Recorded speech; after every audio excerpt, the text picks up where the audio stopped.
ভারতের সুলতানি যুগের একটি গুরুত্বপূর্ণ প্রশ্ন হল আলাউদ্দিন খলজির রাজতান্ত্রিক আদর্শ লেখো। আলাউদ্দিন খলজি দিল্লি সালতানাতের অন্যতম শক্তিশালী শাসক ছিলেন এবং তার রাজতান্ত্রিক আদর্শ ও শাসন পদ্ধতি বেশ কয়েকটি উল্লেখযোগ্য দিকের উপর ভিত্তি করে গড়ে উঠেছিল। তার রাজতন্ত্রের মূল বৈশিষ্ট্যগুলো নিচে তুলে ধরা হলো।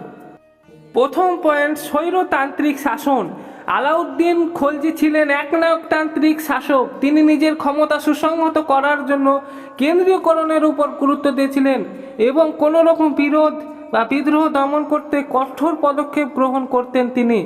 তিনি তার শাসনামলে নিজের ক্ষমতাকে অপরিসীম করার জন্য সমস্ত প্রতিদ্বন্দ্বিতাকে কঠোরভাবে দমন করেছিলেন।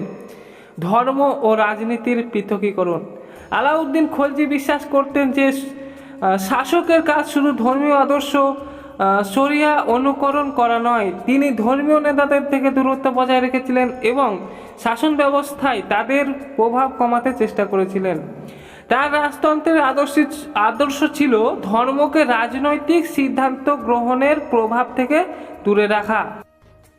তৃতীয় পয়েন্ট, ভূমি ও অর্থনৈতিক সংস্কার। আলাউদ্দিন খলজি ভূমি ব্যবস্থাপনায় বেশ কিছু গুরুত্বপূর্ণ সংস্কার চালু করেছিলেন। তিনি কৃষকদের উপর কর বাড়িয়ে দেন, কিন্তু একই সঙ্গে জমির আয় সম্বন্ধে সঠিক তথ্য জানার জন্য মুস্তাফি এবং মুত্তাসিব নিয়োগ করেন। এছাড়া বাজার দর নিয়ন্ত্রণের মাধ্যমে তিনি খাদ্যদ্রব্য এবং অন্যান্য জিনিসপত্রের দাম স্থির রাখার চেষ্টা করেছিলেন, যাতে সেনাবাহিনী এবং সাধারণ মানুষ কম দামে প্রয়োজনীয় সামগ্রী কিনতে পারে। চতুর্থ পয়েন্ট, সামরিক শক্তি ও দমন নীতি। আলাউদ্দিন খলজি তার সামরিক শক্তি বৃদ্ধিতে অনেক গুরুত্ব দিয়েছিলেন। তিনি স্থায়ী সেনাবাহিনী তৈরি করেন এবং সেনাবাহিনীর জন্য নিয়মিত বেতন প্রদান শুরু করেন। এছাড়া সম্ভাব্য বিদ্রোহ এবং শত্রুদের মোকাবেলা করার জন্য কঠোর শাস্তির বিধান চালু করেছিলেন। তার শাসনামলে দিল্লি সুলতানের সামরিক শক্তি উল্লেখযোগ্যভাবে বৃদ্ধি পায়। পঞ্চম পয়েন্ট, মঙ্গল আক্রমণ প্রতিরোধ।